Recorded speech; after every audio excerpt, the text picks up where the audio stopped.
Here's what selling disposable nicotine sticks all throughout high school, or for 2 years of high school, taught me about business. And it is probably some of the best lessons I've ever learned. The first is to be in a market that is continuously growing with a lot of demand. Every single high schooler in the world wanted nicotine in our area, and there was a huge supply crunch. So me and my buddy, we invested $57, got our first few boxes, and then we scaled it up to where we were buying a lot of fucking boxes of these things. We had 10 people driving for us. It was a ridiculous operation. It was a legit operation. Stopped before I was 18 years old. So just making sure I state that. But there was unlimited demand for the product. For example, we would get, let's say every single time we would get a new supply, we would sell out honestly instantly, like instantly. It was ridiculous. And this happened pretty much every single time.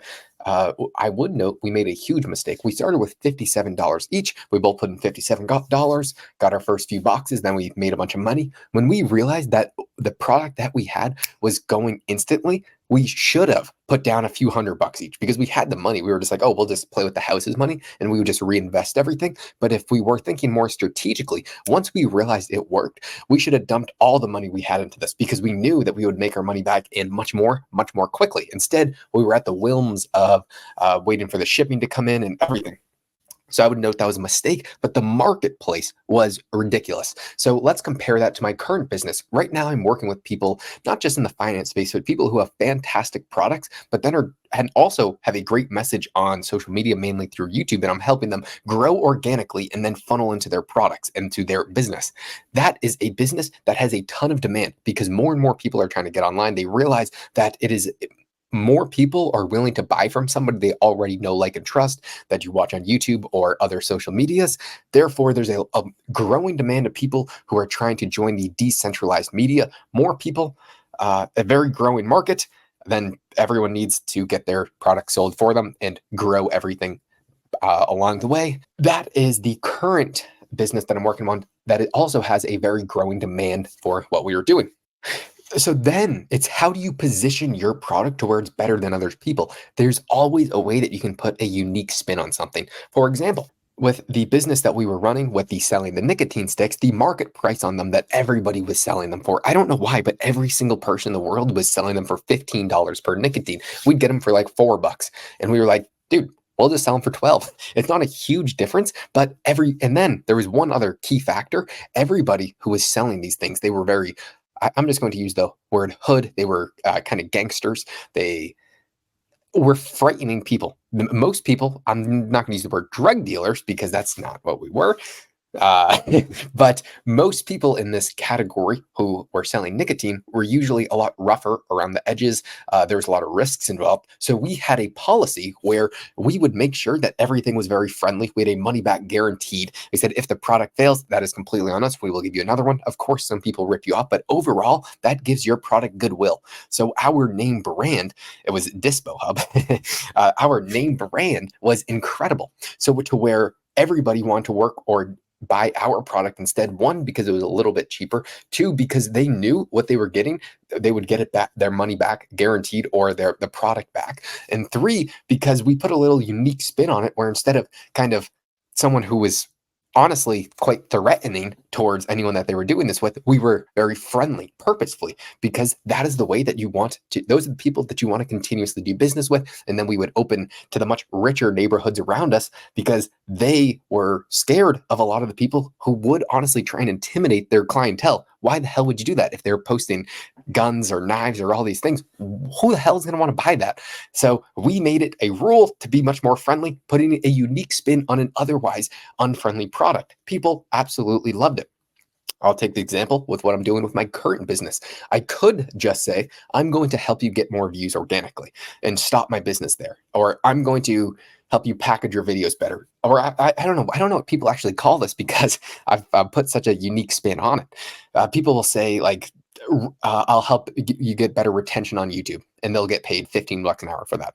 Or they'll say, I'll help you with better title and thumbnails, and they'll get $15 an hour for that. Or they'll say, I'll copyright for you, and they'll get $15 an hour for that. Instead, what I'm doing is everything.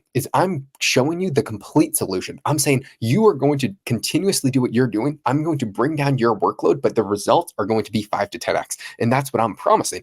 I am promising a basically saying, I'm going to take over your entire channel and I'm going to increase the views by 5x, let's say.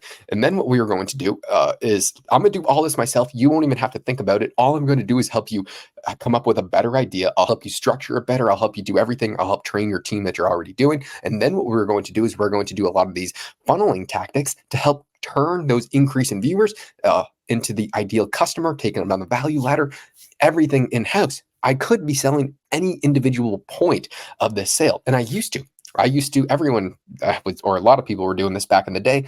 They were doing the clips. They were taking the long form videos and turn it into clips, and you'd get paid maybe a few $1,000s a month for that. Honestly, a lot less.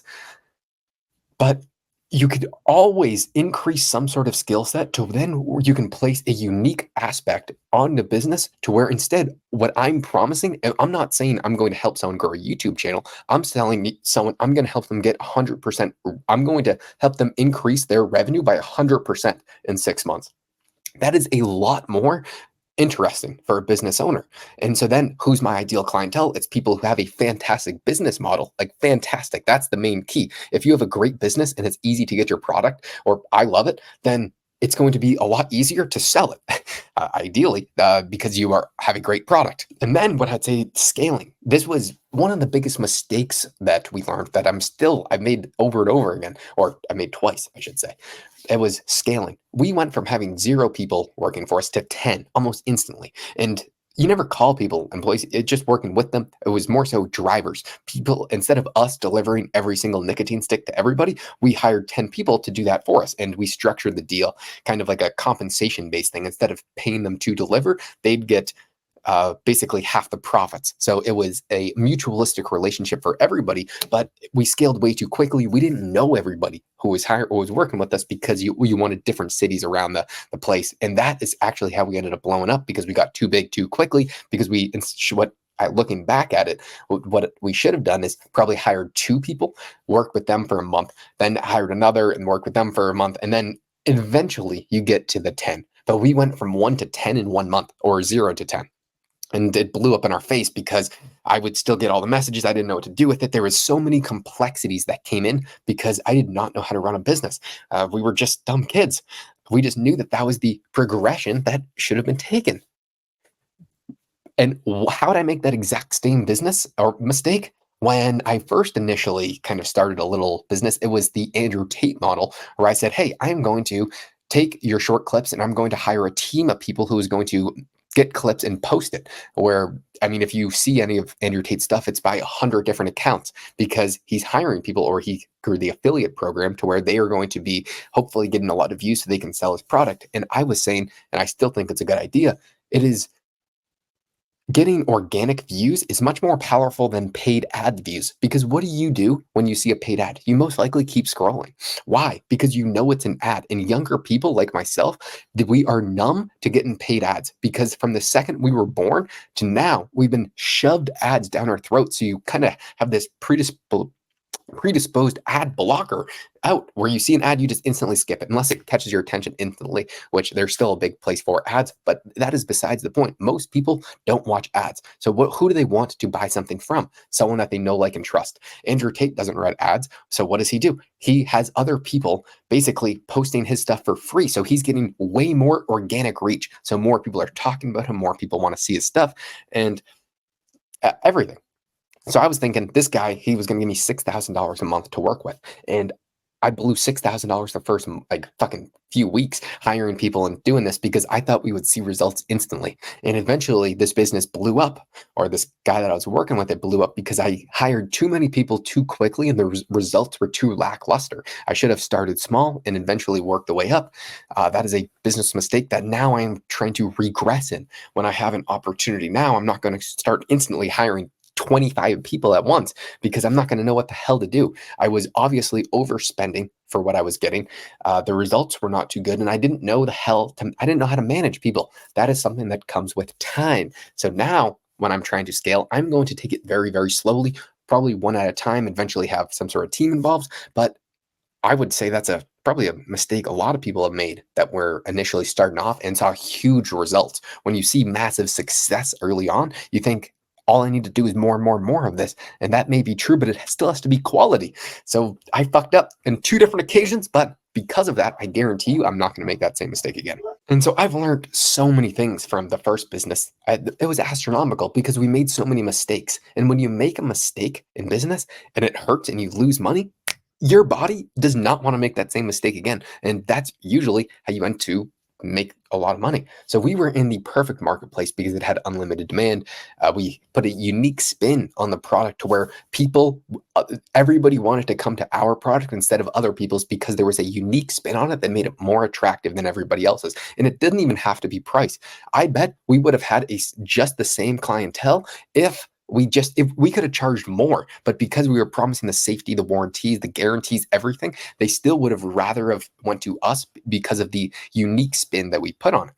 I'm glad that we stopped before I was 18. It was a stupid thing. I would not do it again, but from a business standpoint and how much I learned, it was incredible. We didn't make a single dollar from it. Actually, it all got stolen at the end. That is a completely different story for a different time, but I don't regret that at all. I mean, it could have been a lot of money, but that means nothing to me. For me, it's the experience, the learning, the education that I got from that. It was ridiculous. It was something that I wouldn't take back for the world.